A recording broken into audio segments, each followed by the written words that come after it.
दलाई लामा कहते हैं, मेरा धर्म बहुत सरल है, मेरा धर्म दयालुता है। मुझे लगता है कि ये क्वालिटी हर इंसान में होनी चाहिए। अगर किसी इंसान को सच में सफल बनना है तो इस क्वालिटी का होना बहुत जरूरी है, और वो क्वालिटी है दया, जिसे हम इंग्लिश में कंपैशन या सिंपैथी भी कहते हैं। आज मैं आपको एक बहुत ही छोटी सी कहानी सुनाने जा रहा हूँ। इस कहानी को सुनने के बाद आपको यह महसूस होगा कि ये तो मेरे साथ रोज होता है, लेकिन कभी मैंने इसके बारे में सोचा ही नहीं था। चलिए कहानी शुरू करते हैं। एक आदमी ध्यान लगाकर बैठा था। तभी एक व्यक्ति आया और उस ध्यान लगा रहे आदमी पर एक पत्थर मारकर चला जाता है। उस आदमी को इतना ज्यादा गुस्सा आता है कि वो अपने गुरु के पास जाता है और उनको ये सारी बात बताता है। गुरु कहते हैं, मैं मानता हूँ कि तुम्हें उस आदमी पर गुस्सा आया, लेकिन तुम्हें उस पत्थर पर गुस्सा क्यों नहीं आया? क्योंकि तुम्हारा ध्यान तो उस पत्थर ने भटकाया था, न कि उस आदमी ने। वो आदमी कहता है, गुरुजी, वो पत्थर तो एक चीज है जो जीवित नहीं है। अगर उस आदमी ने उस पत्थर को मेरा ध्यान भटकाने के लिए मुझ पर नहीं फेंका होता तो पत्थर अपने आप उठकर मेरा ध्यान नहीं भटका सकता था। इसलिए मुझे उस आदमी पर गुस्सा आया जिसने उस पत्थर को मुझ पर फेंका था।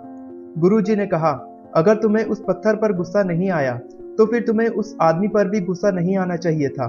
तुम्हें गुस्सा आना चाहिए था उस आदमी के अंदर छिपे हुए उस दर्द में। क्या तुम्हें पता है कि वो आदमी कितना दर्द में था जिसने तुम्हारे ऊपर पत्थर फेंका था, और तब उसे अपनी गलती का एहसास हुआ। दोस्तों, हम चाहे कितना भी गुस्सा हो जाएं, हमें अपने अंदर दया की भावना को कभी नहीं दबाना चाहिए। कई बार आपने वायरल वीडियो में देखा होगा कि कुछ सफल लोग जब अपने ऑफिस के अंदर जाते हैं तो वो कभी बाहर खड़े हुए गार्ड को नमस्कार करते हैं, कभी सफाई करने वाले कर्मचारी से हाथ मिलाते हैं, क्योंकि उनके अंदर कंपैशन की भावना होती है। उनके अंदर हर किसी के लिए दया की भावना होती है।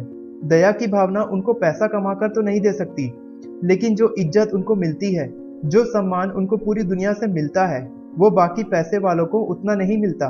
किसी ने बहुत अच्छी बात कही है, शांति के बराबर दूसरा कोई तप नहीं है, संतोष से बढ़कर कोई सुख नहीं है, लालच से बढ़कर कोई रोग नहीं है, और दया से बड़ा कोई धर्म नहीं है। एक एग्जाम्पल से मैं आपको समझाता हूँ। मान लीजिए आप एक भारी वजन को 10 सेकंड के लिए उठाते हैं। धीरे धीरे कोशिश करते हुए आप उस भारी वजन को 20 सेकंड, 30 सेकंड या 1 मिनट तक भी उठाने की ताकत रखते हैं। उसी तरह से जब आप अपने गुस्से को कुछ देर के लिए रोक लेते हैं तो आपकी आत्मशक्ति इतनी बढ़ जाती है कि आप में कुछ समय बाद अपने गुस्से को बहुत देर तक रोकने की हिम्मत आ जाती है। और जिसने गुस्सा कंट्रोल करना सीख लिया, उसने इस दुनिया की आधी जंग तो ऐसे ही जीत ली। मेरी ये बात हमेशा याद रखना, कुछ लोगों को गुस्सा कंट्रोल करता है और कुछ लोग गुस्से को कंट्रोल करते हैं।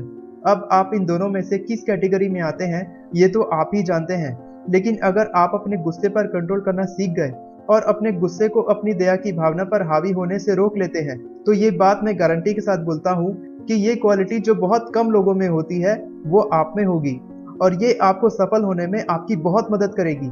देखकर दर्द किसी का जो आह निकल जाती है, बस इतनी सी बात आदमी को इंसान बनाती है।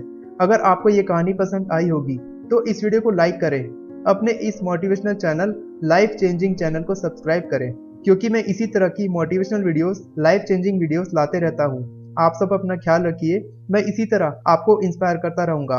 Take care, good bye.